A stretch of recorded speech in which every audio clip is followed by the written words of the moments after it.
Apa pendapat Sis keluarkan simpanan terakhir tabung haji dan convert kepada emas? Boleh, tapi yang sudah lock 1003 tu tak payah kacau. Dan nanti bila ada panggilan dekat-dekat kita mau apply untuk rayuan ke apa, kena masukkan balik duit dalam tu. Saya lah tu. Hati-hati.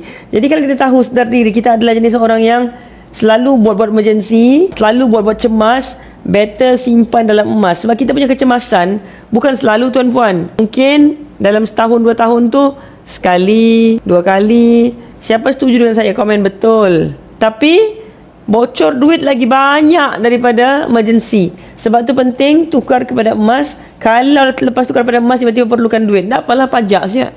Kalau ada kemampuan untuk bayar. Kalau ada kemampuan untuk bayar, mau jual sayangnya. Jual saya tuan-puan. Macam mana? Itu benteng pertahanan kita yang terakhir.